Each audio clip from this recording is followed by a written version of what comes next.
Karena aku bener-bener pure usaha sendiri, nggak ada embel-embel istilah bayar atau apa itu aku sama sekali nggak. Dari awal aku daftar CPNS sampai sekarang aku keterima ini, itu bener-bener aku pure usaha sendiri. Tidak ada bantuan the power of orang dalam gitu istilahnya. Itu tidak ada. Emang Tidak semua ada. itu tergantung dengan kemampuan kita sendiri. Saya pun sama seperti itu. Jadi ya apa yang kita punya ya kita all out aja, semuanya kita maksimalkan. Masalah nanti hasilnya seperti apa itu gimana urusan Tuhan nanti, Pak.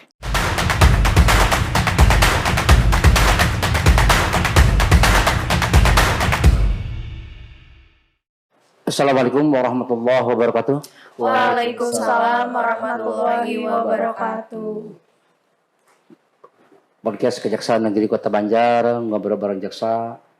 Pada saat ini akan membahas tentang strategi, trik, tip agar bisa lolos atau bisa lepas dari penjaringan tes CPNS kejaksaan seluruh Indonesia. Dan tentunya pada saat ini kita menghadirkan narasumber Mojang dan Jajaka. Mojang karena narasumbernya ini masih gadis, Jajaka juga masih berjaka, dan kebetulan yang bersangkutan masih hangat-hangatnya sebagai PNS di Kejaksaan Negeri Kota Banjar yang kebetulan SK-nya di Kejaksaan Negeri Banjar. Mangga memperkenalkan diri, dan juga tentunya pada saat ini kami ditemani oleh Neng Rani nih, si cantik ini, ya, masih untuk ya, masih membahas Mei. masalah ini. Mangga, Oke. bila-bila mengenalkan. Ini nih ada yang aneh katanya. Ini sepertinya Teh Tiksi ini sering lihat deh di YouTube sebelumnya deh. Nah, emang iya ya Teh ya. Sebelumnya tuh Teh Tiksi ini jadi host di ngobrol bareng jaksa ini. Ya. Jadi Teh Tiksi ini namanya sebenarnya bukan Teh Tiksi. Nama panggilan. Nama panggilan. Nama panjangnya apa nih Teh? Nama panjangnya Titining Pangeksi. Tuh kan, unik kan? Menurut saya sih ini unik ya. Apa sih Teh itu Titining Pangeksi? Orang mana sih Teh ini? Aku itu orang Jawa, orang tua orang Jawa, Purbalingga Jogja. Kebetulan yang kasih nama itu kakek. Jadi kalau Titining itu diambil dari titian. Titian itu tuh jalan ya. Nah, Pangeksinya ini nih nama burung yang ada di Keraton Jogja. Burung paksi. Nah, itu burung pembawa kabar baik untuk orang-orang di sekitar sana gitu. Oh, gitu. Ya. Terus ada satu lagi. Dipanggilnya apa nih? Masih gemes-gemes banget soalnya ini bapak ini masih gemes-gemes banget. Kita biasa Jangan sebutnya bapak oh jangan ya. Jangan tadi juga dibilangkan Jajaka. Orang bilang Mas gitu. Akang lah gitu. Iya. Boleh. Namanya Mas Wicak biasa kita Iya. panggil. Boleh perkenalkan Mas Iya. Wicak? Jadi perkenalkan, nama saya Wicaksono Dwi Putranto.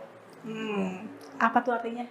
Oh, harus ini ya. Ini soalnya wicaksana, kayak apa sih trikrama dia saya ada ya wicaksana ya. Sebenarnya kan memang karena saya turunan orang Jawa, harusnya kan memang wicaksana. Sama orang Jawa ya. Ya, jadi kan kalau misalkan orang Jawa itu bukan wicaksana, Cuksono. jadi wicaksono. Sebenarnya kalau arti nama Wicaksono Dwi Putranto itu adalah anak laki-laki kedua yang bijaksana. Ya, itu sih Gitu. sebenarnya. Sama-sama doanya doa bagus semua ya Pak ya. Iyalah, orang tua Iya. itu pasti membuat yang terbaik Iya, buat benar-benar. anak-anaknya gitu. Iya. Mas Wicak nih seangkatan sama Teh Tiksi. Kebetulan dulu ya. Mas Wicak. Iya. Kebetulan saya duluan yang masuk di Kejari Kota Banjar di tahun 2021. Oke. Saya masuk di awal tahun 2021. Oh berarti sempet nunggu lama gara-gara koronces ya Mas ya? Iya, betul. Nunggu setahun ya? Ya kurang lebih setahun lah, Ah. setahun. Kalau Tetiksi ini Aku di 2022. ke 2022. Berarti maknanya bukan Teteh sebenarnya ya Teh? Apa tuh? Mbak dong kalau orang Jawa. Iya. Boleh ya, Iya, boleh apa Mbak. aja. Iya Mbak aja ya.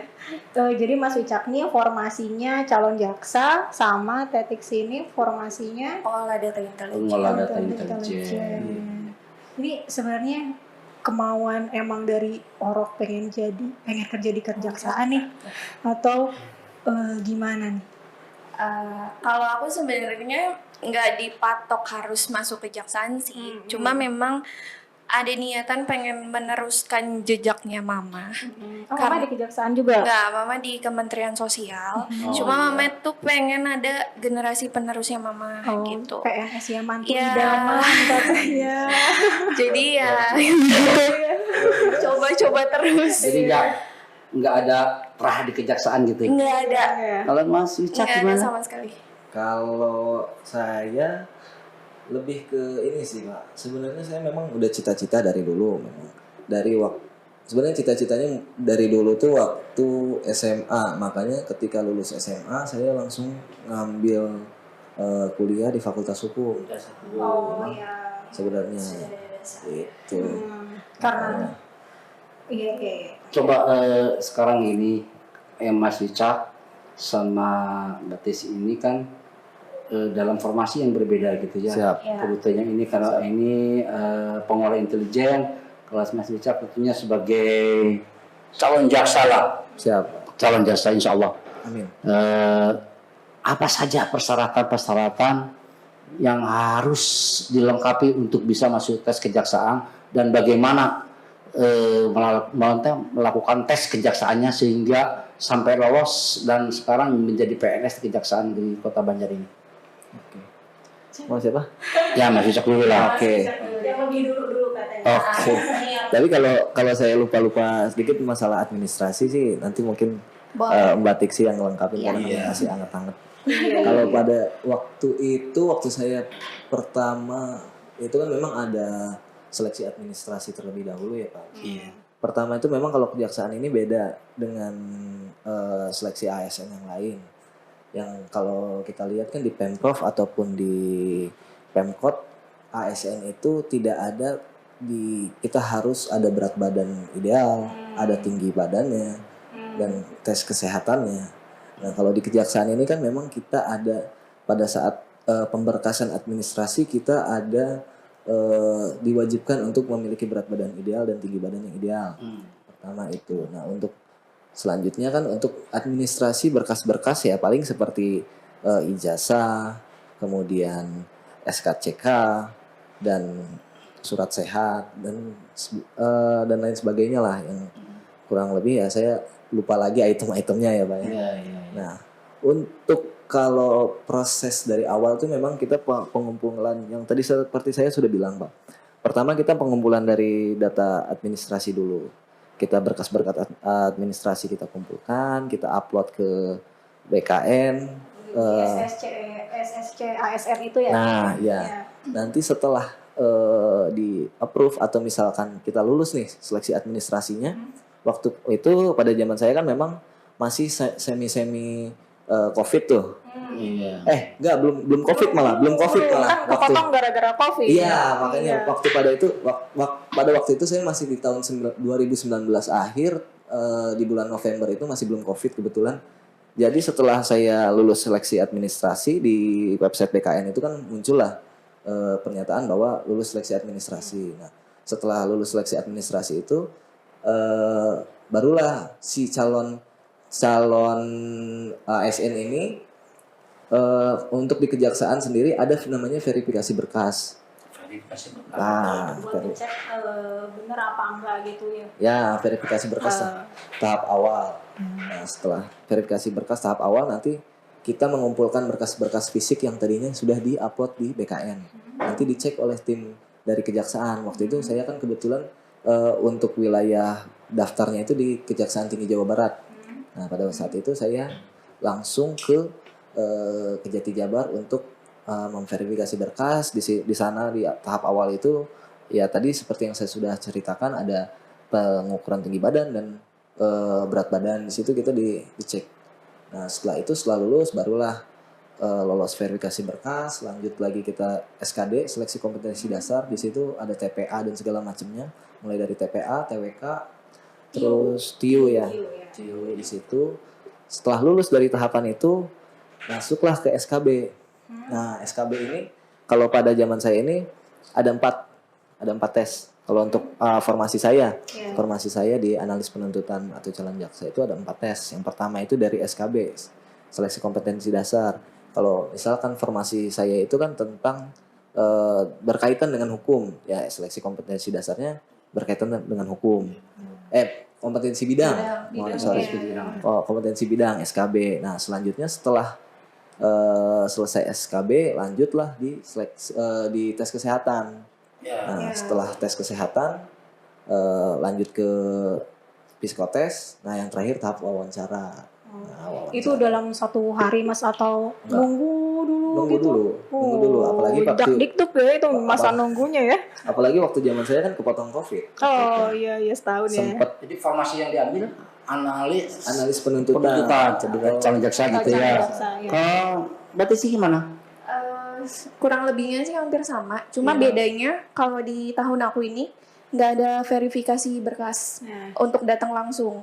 Jadi setelah kita seleksi administrasi, upload berkas kayak transkrip nilai, terus akreditasi kampus, yang kayak gitu-gitu. Setelah itu kita dinyatakan lulus seleksi administrasi, langsung lanjut SKD. Jadi nggak ada penyerahan berkas secara langsung. Kalau Mas Wicak kan tadi ada. Online gitu ya? Iya, kita langsung SKD. Terus udah dinyatakan passing grade SKD-nya dan masuk rankingan, lanjut ke SKB. juga online? Online, CAT. Datang ke tetap ada masuk ininya. ke satu Ruangan tempat, gitu. Jadi waktu itu karena ambilnya di Jawa Barat, jadi masuknya di Bandung SKD-nya. Nah, habis itu dinyatakan passing grade, kemudian lulus perankingan SKD, baru lanjut ke SKB. SKB-nya itu karena aku ambilnya itu pengolah data intelijen, satu rumputnya kan manajemen informatika dan D3 administrasi yang lain nih. Jadi kemarin itu soal kompetisi bidangnya itu terkait tentang kearsipan, manajemen yang seperti itu. Terus setelah SKB itu ada lagi, itu SKB CAT ya. Setelah SKB CAT itu lanjut ke psikotes, tes kesehatan sama tes kejiwaan gitu. Banyak banget Banyak. apa ya ini caranya belajar dari mana nih, dari apa kah gitu. Pokoknya gini ya, ini kan podcast juga merupakan satu edukasi lah buat nanti yang nonton di YouTube kita gitu. Ini yang mau kita tanyakan, trik dan tip atau strategi apa yang dilakukan sehingga Mas Wicak atau Mbak Tisi ini bisa masuk nih di kejaksaan gitu. Anda ya mungkin dengan kelolosan ini kan dari sekian pendaftar itu berarti merupakan salah satu orang terbaik lah sehingga bisa lolos. Dari ribuan pesaing nih saya berdiri loh. Ini ribuan banget. Barani pernah ikut tes juga ya? Ikut Pak, tapi dulu sebelum ada CAT dulu tuh kayak sama-sama Mas Wicak itu masih ada verifikasi, bolak-balik ngambil kartu malah. Terus kita tuh dikumpulin dulu tuh saya di GOR dan itu masih LJK gitu Pak. Jadi muter segor gitu Pak, iniin bulat kayak gitu. Tapi belum rezeki sih. Belum rezeki. Iya, karena masih ada kesempatan yang lain. Iya. Ada sih sebagai tadi. Kalau dari aku sih Pak, kebetulan yang CPNS ini tuh aku bukan pertama kali nyoba, jadi udah 4 kali nyoba. 4 kali? Ya. Wow, udah 4 kali fantastic. coba. Alhamdulillah rezekinya di tahun ini. Jadi memang dari awal itu belajarnya yang pasti yang pertama tuh aku beli buku CPNS yang tebel banget gitu. Terus yang kedua aku ikut bimbel online. Ya, terus yang ketiga itu aku referensinya dari YouTube, pembahasan soal-soal CPNS. Terus juga kita ada grup waktu daftar itu kita ada grup CPNS, itu kita setiap weekend itu selalu Zoom meeting untuk bahas soal-soal mengenai CPNS itu. Karena kan sistemnya CAT dan soalnya langsung dari bank soal kan, jadi nggak bisa diprediksi kan, setiap tahunnya tuh pasti soalnya beda-beda. Jadi ya itu setiap tahun tuh aku selalu beli buku CPNS upgrade soal ya, terus ya. upgrade soal terus gitu. Itu selama berapa lama tuh?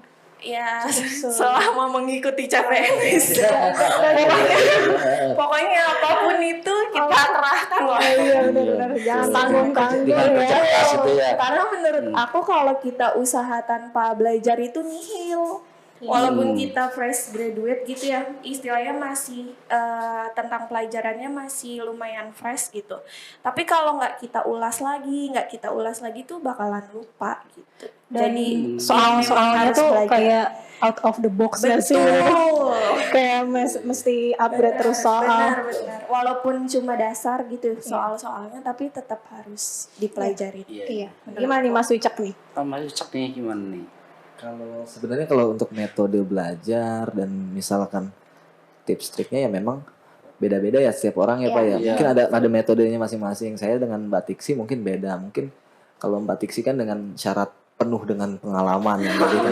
Kalau saya kebetulan saya itu baru pertama kali nyoba dan saya belum pernah tahu sama sekali apa sih kayak gimana sih tes SKD, SKB. Cuma ya itu garis tangan lah gitu ya, dan kita punya kemampuan juga gitu. Rezeki ya.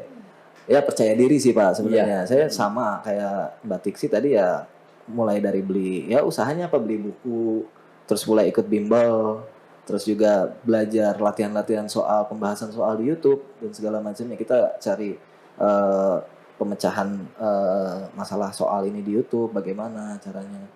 Nah, kalau untuk apa ya? Kalau saya sendiri sih lebih ke, kalau misalkan lebih fokusnya, kadang-kadang kan ada orang yang mikirnya, oh ini ada beberapa tahapan. Orang-orang sudah berpikir ini nanti tahapan selanjutnya seperti apa, tahapan selanjutnya seperti apa. Tapi kalau saya sih waktu itu pada saat itu mikirnya ya udah hadapin aja dulu yang di depan. Masalah misalkan nanti setelah SKD ini ada SKB ya nanti aja belajar SKB-nya. Kalau saya sih begitu ya Pak ya. Yang depan aja dulu SKD. Jadi kalau nanya misalkan ke teman-teman yang lain yang udah pernah berpengalaman ikut tes CPNS, nggak langsung nanyain nanti SKB gimana sih, tes kesehatan seperti apa sih di kejaksaan, enggak. Saya langsung tanya aja to the point, SKD seperti apa. Masalah ditanya, kalau nanti kamu SKB sama kesehatan kayak gini, enggak. Ya, nanti aja lah itu mah masalah nanti. Yang ada di depan mata aja dulu gitu ya. Biar apa? Biar kita maksimal, fokus. Nah setelah lulus SKD ya belajar lagi SKB. Ya udah selama 1 minggu tuh nanti belajarnya SKB terus. Nah setelah udah gitu di psikotes ya persiapannya psikotes, wawancara gitu sih Pak saya. Gitu, jadi biar fokus di satu ini aja tes itu gitu. Pada waktu itu untuk pengolah data intelijen ya peserta tes ada berapa orang? Kalau yang lolos untuk ke tahap SKD itu ada 1.400. Butuhnya itu 423. 423. Ya, 3 kali formasi ya. Dari 1.400 itu kan masuk nih ke SKB. SKB itu kan 3 kali kuota. Yang lolos masuk ke SKB itu 798. Karena tidak memenuhi 3 kali kuota formasi, 798 itu masuk semua ke SKB. Gitu. Masih ingat ya. Iya, berarti benar-benar layak untuk bisa masuk kejaksaan dari Kota Banjar ini ya, dan di kejaksaan umumnya gitu ya. Komitmen pimpinan kita kan apa dalam tes CPNS ini yaitu transparan dan akuntabel. Tentu apakah di perjalanan seperti hanya yang digaungkan oleh pimpinan ada hal-hal tertentu, misalnya Mas Wicak atau Mbak Tisi masuk kejaksaan dengan memberikan sesuatu dalam tanda kutip. Jadi orang awam tuh udah takut duluan, udah deh mundur deh, aku mundur deh kalau udah lihat kejaksaan udah deh gitu. Iya. Ini kita hancurkan gitu statement itu Sebenarnya gitu. stigma itu nggak ada sih, karena aku bener-bener pure usaha sendiri, nggak ada embel-embel istilah bayar atau apa, itu aku sama sekali nggak. Dari awal aku daftar CPNS sampai sekarang aku keterima ini, itu bener-bener aku pure usaha sendiri. Tidak ada bantuan the power of orang dalam gitu istilahnya. Itu tidak ada. Tidak ada gitu. Mas Wisak gimana Mas Wisak? Ya, kembali lagi Pak, yang betul yang tadi kata Mbak Tiksi, kalau memang semua itu tergantung dengan kemampuan kita sendiri. Saya pun sama seperti itu. Jadi ya apa yang kita punya ya kita all out aja, semuanya kita maksimalkan. Masalah nanti hasilnya seperti apa itu gimana urusan Tuhan nanti, Pak. Ya, pada akhirnya kembali ke garis tangan gitu ya. Iya, Betul. Ya? Gini nih, setelah jadi sebelumnya Mbak Tix ini pernah kerja di instansi lain? Iya, kerja. Oh, kerja juga. Kalau Mas Wicak fresh graduate ya? Sebenarnya kalau disebut fresh graduate ya, cuman kan sebelum masuk di kejaksaan saya sempat ngikut magang di kantor-kantor hukum kayak gitu sih. Oh gitu, jadi nggak agak nol banget gitu ya. Saya Ya. udah punya banyak pengalaman loh gitu ya. Juga sih. Muda, calon jaksa punya banyak pengalaman Pak. Aduh. Gimana? Jangan-jangan banyak penggemarnya juga gitu ya. Bebe gemes yang ngantri kayaknya. Ya kan Mas Wicak, Mbak Tisi kan tadi dibilangin sebagai mojang dan jajakan nih. Udah ada perencanaan untuk kedepannya nih pindah nikah gitu, mana pindah, jangan dulu pindah, pokoknya gini ya, Pindah. jangan bicara dulu pindah nih, nikah lah, belum kan? Apa sudah? Jangan nanti podcast kita ini ada berminat nih sama Mbak Tisi nih, sama Mas Wicak. Tiba-tiba ada yang komen. Tenang, nanti kita bagikan alamat IG sama punya channel YouTube-nya Teh. Nanti kita tulis di medsos ya. Ya, semua medsos kita tulis. Siap-siap jadi endorse. Jangan-jangan habis kita podcast nanti pada ada yang marahin. Aman-aman ini untuk keperluan pekerjaan. Gitu aja. Bisa. Aman lah ya, aman. Begini ya, biasanya ya Mas Wicak, Mbak Tisi kan bukan orang asli Banjar. Iya. Dan Pak Wawan ini ada di Banjar, asli Banjar gitu. Orang asli Banjar bagaimanapun sulit atau bagaimanapun tetap ada di Banjar. Nah, kalian tentunya juga berpikir tentang bagaimana ingin pindah. Nah, sedangkan kalian ini yang Mbak Tisi sama Mas Wicak ini kan ditempatkan di sini sehubungan adanya informasi yang kosong. Gimana pendapat Mbak Tisi atau Mas Wicak? Sedih gitu ya, jauh dari keluarga. Iya, cuma ya memang harus dijalani ya yang kayak gitu. Karena balik lagi ke komitmen awal. Pada saat kita daftar di awal itu memang sudah menandatangani persetujuan di atas materai bahwa kita tidak akan minta dipindahkan selama jangka waktu 10 tahun. 10 tahun. Betul. Jadi tidak akan dipindahkan dulu sebelum 10 tahun. Betul. Iya. Saya Jadi- aja sama.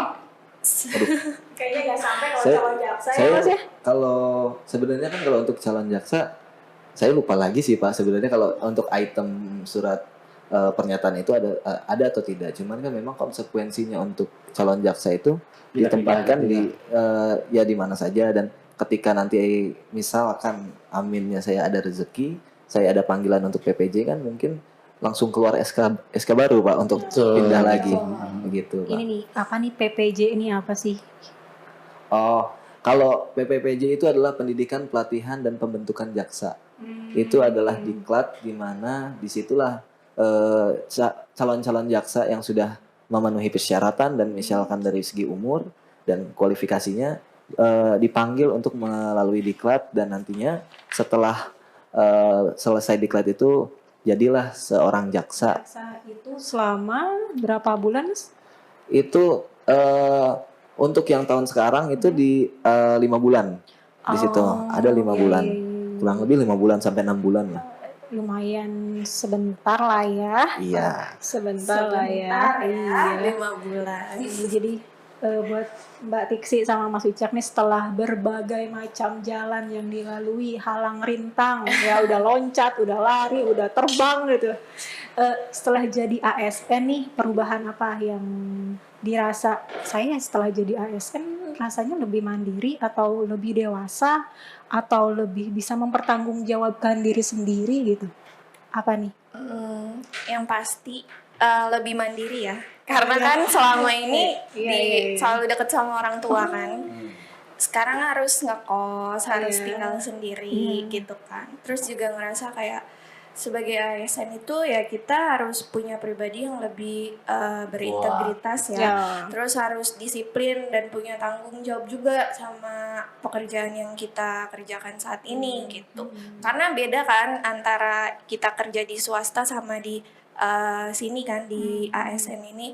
Mungkin kalau di swasta tuh masih bisa yang kayak nggak terlalu disiplin lah, masih sering banyak bolos atau gimana. Tapi kan di sini kan ada konsekuensinya kan yang seperti itu. Jadi muda-mudi terpilih loh ini loh. Iya, jadi kayak lebih apa ya, lebih memacu diri sih untuk ayo kita harus bisa disiplin nih, Yuk, bisa, terutama yuk, waktu gitu. Yuk bisa yuk gitu. Yuk. Mas Icak gimana nih Mas?